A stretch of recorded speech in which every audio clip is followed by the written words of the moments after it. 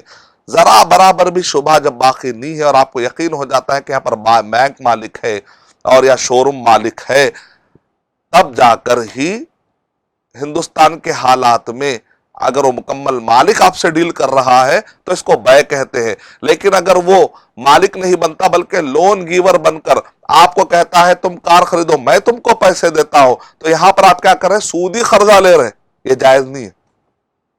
یہاں سودی قرض یہ جائز نہیں ہے۔ لیکن مالک اگر آپ کو قسطوں کی سہولت دیتا ہے تو بیع القسط ہوا، لیکن مالک آپ کو کہتا ہے کہ فلاں بینک والے نے آپ کی طرف سے پیسے ادا کر دیے ہیں، آپ قسطوں میں پیسہ ادا کر دو، تو یہ سودی قرضے کو آپ قسطوں میں ادا کر رہے ہیں، یہ بیع القسط نہیں ہوا، یہ ربا القسط ہوا۔ یعنی آپ ربا کو قسطوں میں ادا کر رہے ہیں، تو دونوں کو آپس میں مت ملا لیجئے۔ اسی لیے میں نے کہا کہ بینک ہو یا وہ اونر ہو، وہ اونر بن کر آئے، واقع لون گیور بن کر نہ آئے۔ ہندوستانی حالات میں اس بات پر تحقیق اور شرح صدر ہونا ضروری ہے کہ بینک کی شرکت مکمل مالک کے طور پر ہی ہو رہی ہو یا صرف سودی قرضہ فراہم کی بنا پر۔ اگر مکمل مالک ہو تو جائز ہے، اگر سودی قرض کی فراہمی کی بنا پر ہو تو ناجائز ہے۔ دوسرا، تاخیر سے ادائیگی پر جو سود کی شرط لگائی جاتی ہے اصولی طور پر وہ شرط غلط ہے۔ یعنی مثال طور پہ جب بھی آپ ادا نہیں کریں گے پیسے ٹائم پر، 1 2 3 مرتبہ آپ کو چیتاونی دی آتی، وارننگ دی آتی، اس کے بعد آپ کو جرمانہ لگایا جائے گا۔ وہ جرمانہ نام ہے لوگوں کے پاس، فائن، جرمانہ، لیکن شریعت میں اس کو سود کہتے ہیں۔ نام بدل جانے سے حقیقت نہیں بدل جائے۔ انما العبرۃ بالمعانی لا بالالفاظ والمبانی۔ ایک آدمی روح افزا، شراب کو روح افزا کہہ کر پی لے تو کیا وہ بچ جائے گا؟ نہیں نا۔ تو شراب کو نام بدلنے سے وہ حلال نہیں ہو جاتی۔ ایک آدمی خنزیر کو بکرا سمجھ کے کھا لے تو کیا وہ حلال ہو جائے گا؟ نہیں نا۔ تو بالکل اسی طریقے سے حقیقت ماہیت کو دیکھا جائے گا، الفاظ کو نہیں۔ تو بالکل اسی طریقے سے یہاں پر بتایا جا رہا ہے کہ اب اگر کوئی آدمی فائن کے نام پر، جرمانے کے نام پر کہہ جاتا اگر تم دینے میں تاخیر کرو گے تو تم پر جرمانہ پڑے گا، تو اسلامی اعتبار سے یہ کیا ہے؟ چونکہ اس نے پیسہ دیر سے دیا، اس پیسے پر پیسہ آپ نے جرمانہ مارا تو یہ سود ہی ہوا۔ تو اب یہاں پر اصولی طور پر یہاں پر سائن لی جاتی ہے، تو اصولی طور پر ایسی سائن کرنا بھی جائز نہیں، کیونکہ آپ سائن کیا کریں؟ ہاں کل کے دن اگر تاخیر ہو تو میں یہ سود دینے تیار ہوں، تو گویا کہ آپ کیا کر رہے ہیں؟ ایک غلط چیز پر سائن کر رہے ہیں۔ سود کا مطلب کیا ہے؟ زنا کرنے کا گناہ لکھا جائے گا۔ اللہ کے نبی صلی اللہ علیہ وسلم نے ارشاد فرمایا کہ سود کھانے کا مطلب، اللہ کے نبی صلی اللہ علیہ وسلم نے ارشاد فرمایا کہ اس کے اندر زنا کا گناہ ملتا ہے۔ تو اب مطلب یہ نکلا کہ گویا کہ ایک آدمی یہ سائن کر رہا ہے کہ ہاں کل کے دن اگر مجھ سے تاخیر ہو جائے تو نعوذ باللہ میں زنا کرنے کے لیے تیار ہوں، سود کھانے کے لیے تیار ہوں، تو لہذا یہ سائن تو غلط ہوئی۔ اب مسئلہ کیسے حل کریں گے؟ ہندوستان میں تو یہ سائن کے بغیر تو مسئلہ حل ہوتا ہی نہیں ہے۔ تو اب اس کا بھی ایک مسئلہ حل کیا جا سکتا ہے، وہ یہ ہے، اس کو کہتے ہیں الائتمان المغطی، یعنی کریڈٹ کارڈ کو ڈیبٹ کارڈ کی طرح استعمال کرنا۔ یعنی مطلب یہ ہے کہ کریڈٹ کارڈ ہے لیکن پہلے سے پیسے اگر آپ ڈال دیں تو ظاہر بات ہے جیسے ہی وہ پیسہ کٹے گا تو آپ کے بینک میں جو پیسہ رہے گا اس کے ذریعے سے فوراً ادا ہو جائے گا، نتیجے میں تاخیر ہونے کی یہاں پر کوئی گنجائش نہیں ہے۔ اس کو کہتے ہیں المغطى، یعنی آپ کے پاس اتنا اماؤنٹ پہلے سے اویلیبل ہونا چاہیے کہ جس کی وجہ سے آپ کریڈٹ کارڈ کو آپ نے استعمال کر بھی لیا اگر، اور آپ دیکھتے ہیں کہ اس کے علاوہ کوئی راستہ نہیں ہے، اور ایک ایسے ملک میں آپ ایسی جگہ پر ہے یا ایک ایسی انڈسٹری میں ہے جہاں پر صرف کریڈٹ کارڈ استعمال کیا جا رہا ہے، تو لجنہ دائمہ کی طرف سے مفتیان سعودی عرب نے فتویٰ دیا کہ آپ کریڈٹ کارڈ کو ڈیبٹ کارڈ کی طرح استعمال کریے اگر آپ کے پاس کوئی آپشن نہ ہو تو۔ یعنی مطلب ہے کہ آلریڈی آپ کے پاس اتنا بیلنس ہونا چاہیے جو بھرپائی کرے، مغطى، جو ڈھانپ لے آپ کے پورے کریڈٹ کو، تو نتیجے میں یہاں پر کیا ہو جاتا ہے، تاخیر کی کوئی گنجائش ہی نہیں ہوتی۔ جیسے آپ نے سویپ کیا کریڈٹ کارڈ سے تو ایک پیریڈ ہوتا ہے، وہ پیریڈ کے بعد ہی تو سود لگتا ہے، تو یہاں پر فوراً پیسہ تھا چلا گیا، یعنی پیسہ آلریڈی ہونا چاہیے۔ تو اسی طریقے سے اگر یہاں پر بھی اگر آپ کے پاس وہ پورے قسطیں بھرنے کا اماؤنٹ آلریڈی اویلیبل ہے تو الحمدللہ آپ اگر یہ سائن کر بھی لیتے ہیں تو انشاءاللہ امید ہے کہ آپ یہ گناہ میں نہیں پھنسیں گے، کیونکہ آپ کے پاس آلریڈی ایک اماؤنٹ ہے، اور جیسے جیسے قسطیں آتے جائیں گے وہ اماؤنٹ سے آپ دیتے چلے جائیں گے۔ اب اگر اماؤنٹ نہیں ہے آپ کے پاس اور پھر آپ یہ قسطوں کی بے میں جانا چاہتے ہیں تو اس بارے میں کوئی فتویٰ ابھی تک نہیں آیا، لہذا اس سے بچنا چاہیے، احتیاط کرنا چاہیے، یا جب تک کہ پھر علماء کرام کوئی شکل ہمیں نہ بتا دے۔ فی الوقت ایک شکل ہمیں ملتی ہے، وہ یہ ہے کہ قسطوں کی بے میں جو آدمی داخلہ لینا چاہتا ہے وہ یہ ہے کہ پہلے اس کے پاس اتنا اماؤنٹ اویلیبل رہے تاکہ فیوچر میں تاخیر ہونے کی نوبت نہ آئے، سود میں گھرنے کی نوبت نہ آئے۔ تو اس فتوے، احتیاط والے فتوے سے علماء تو بری ہو گئے، اس کے باوجود کوئی آدمی اگر کہتا ہے کہ میرا فلاں جگہ سے پیسہ آنے والا ہے، فلاں جگہ سے پیسہ آنے والا ہے، وہ آگے بڑھتا ہے اور کل کے پھنس جاتا ہے، تو مفتی حضرات تو بری ہو گئے، وہ آدمی اس گناہ کا ذمہ دار ہے۔ تو یہ بڑے اچھے اچھے مسئلے ہیں جو میں نے آپ کے سامنے بتانے کی کوشش کی، میں پڑھ دیتا ہوں عبارتیں۔ یہی وجہ ہے کہ عرب کے اکابر علماء نے کریڈٹ کارڈ کو حرام قرار دیا، کیونکہ اس میں بھی ایسی باطل شرط پر سائن لی جاتی ہے۔ اس کے باوجود کہا کہ اگر کسی کو پیمنٹ کے لیے کریڈٹ کارڈ کے علاوہ کوئی آپشن نہ ہو تو مجبوری میں بقدر استعمال اجازت دی ہے، اور اسی میں ایک شرط یہ لگائی کہ کریڈٹ کارڈ کو ڈیبٹ کارڈ کی طرح استعمال کرے، یعنی کریڈٹ کارڈ میں پہلے ہی وافر مقدار میں پیسہ رکھ دیا جائے تاکہ تاخیر کی بنیاد پر سود میں پھنسنے کا شبہ جاتا رہے۔ اللجنہ الدائمہ۔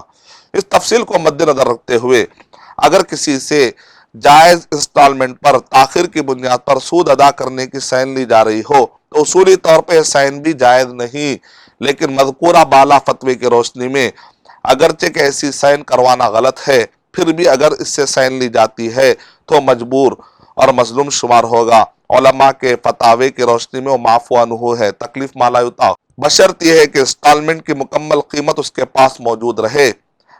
نوٹ یاد رہے، ہر حال میں تقوی ہی اصل ہے، حتی المقدور کوشش کرے کہ سود کے کسی بھی معاملے میں شریک نہ ہو۔